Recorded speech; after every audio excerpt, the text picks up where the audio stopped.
Hello बच्चों, तो आज सीखेंगे मैथ में कि किसी इक्वेशन में x की वैल्यू कैसे निकालेंगे।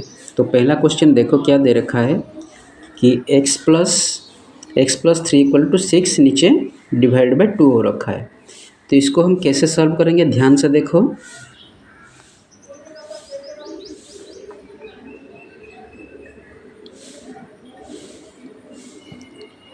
इक्वल साइन लगाओ, पहले x+3 जैसे है वैसे लिखो 6 × 2। अब बहुत बच्चों को ये समझ में यहाँ पे नहीं आएगा कि इधर जो 2 नीचे था ये इधर जाके मल्टीप्लिकेशन कैसे हो गया। आपको पता होना चाहिए जब भी कोई संख्या लेफ़्ट साइड में डिवाइड हो रखा है और इक्वल साइन क्रॉस कर रहे हैं तो उसका सिंबल चेंज होता है। अगर इधर ये डिवाइड हो रखा है और उधर जाएगा तो ये क्या हो जाएगा, मल्टीप्लाई हो जाएगा। अगर इधर ये गुणा हो रखा है और इक्वल साइन क्रॉस कर रहे हैं तो क्या होगा, डिवाइड होगा। तो यही कंसेप्ट आपको याद रखना होगा कि अगर लेफ़्ट साइड में कोई संख्या डिवाइड हो रखा है तो राइट साइड में जाते ही वो क्या हो जाएगा, गुणा हो जाएगा। अब देखो क्या हो गया, हमारे x+3 = कितना है, 6 × 2 12। और दूसरा चीज़ क्या है, देखो x = 12 - 3। यहाँ पे भी बच्चों को कंफ्यूज होगा कि इधर ये x+3 था तो 3 माइनस कैसे हुआ। आपको ये कंसेप्ट भी याद रखना होगा कि अगर कोई संख्या लेफ़्ट साइड में प्लस हो रखा है और इक्वल साइन क्रॉस कर रहा है तो उसका सिंबल चेंज होगा। अगर लेफ़्ट साइड में प्लस हो रखा है तो राइट साइड में क्या होगा, माइनस होगा। अगर इधर माइनस हो रखा है तो राइट साइड जाते ही क्या हो जाएगा, प्लस हो जाएगा। तो आपका आंसर कितना आया, 9। तो x की वैल्यू क्या हो गया यहाँ पे, 9। समझ में आया। अब दूसरा क्वेश्चन देखो। दूसरा क्वेश्चन दे रखा है 3x + 2 = 60। तो इसको जैसे है वैसे लिखेंगे। x + 2 = कितना दे रखा है, 60। यहाँ पे तक समझ में आया।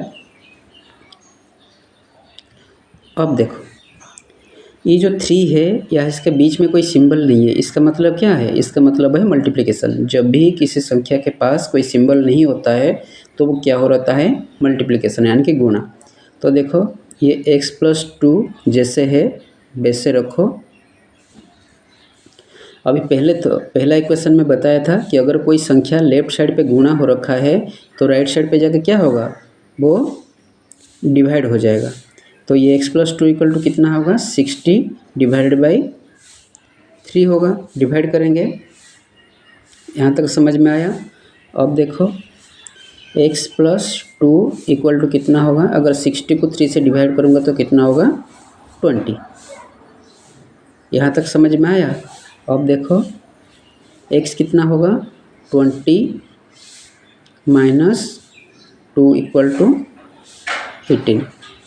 ये देखो जो 2 था ये इधर प्लस हो रखा था, इसी वजह से उसको लेके मैं क्या कर दिया, इधर माइनस किया। अभी ऊपर वाला इक्वेशन में बताया था कि अगर लेफ़्ट साइड में कोई संख्या प्लस हो रखा है और राइट साइड में जा रहा है तो उसका सिंबल चेंज होगा, वो क्या हो जाएगा, माइनस हो जाएगा। इसी वजह से ये जो +2 था उसको मैंने उधर लेके माइनस कर दिया और x की वैल्यू कितना हो गया, 18 हो गया। यहाँ तक समझ में आया। अब तीसरा क्वेश्चन देखो। यहाँ पे भी आपको x की वैल्यू निकालना है। देखो जब भी पहला कंसेप्ट हो गया, जब भी किसी संख्या के नीचे कुछ है नहीं तो वो क्या है, उस पर 1 है। और फ्रैक्शन का ऐड कैसे करते हैं, फ्रैक्शन का ऐड देखो यहाँ से स्टार्ट करना। इसको इसके साथ क्या करेंगे, मल्टीप्लाई करेंगे। तो ये कितना हो जाएगा, यहाँ पे लिखूँ मैंने 3+।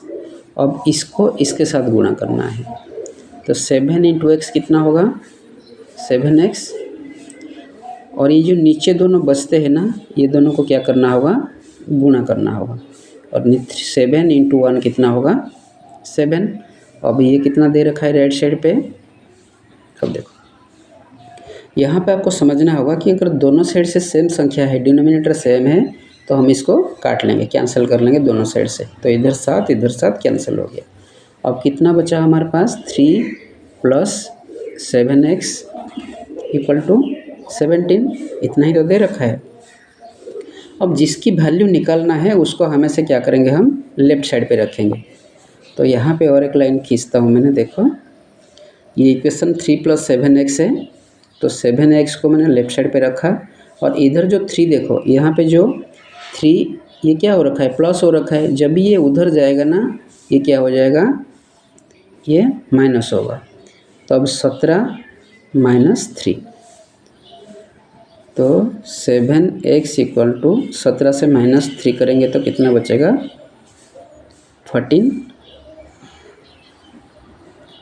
अब x इक्वल टू कितना होगा, देखो यहाँ पे ये क्या हो रखा है, ये गुणा हो रखा है। जब ये इक्वल साइन क्रॉस कर जाएगा तो ये क्या हो जाएगा, जाके डिवाइड होगा नीचे।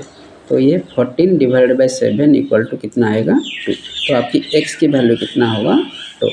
तो यहाँ पे कंसेप्ट क्या क्या समझना है आपको, जब भी छोटा संख्या होगा, जब भी छोटा फ्रैक्शन होगा तो आपको क्या करना, क्रॉस मल्टीप्लिकेशन करके लिख देना होगा।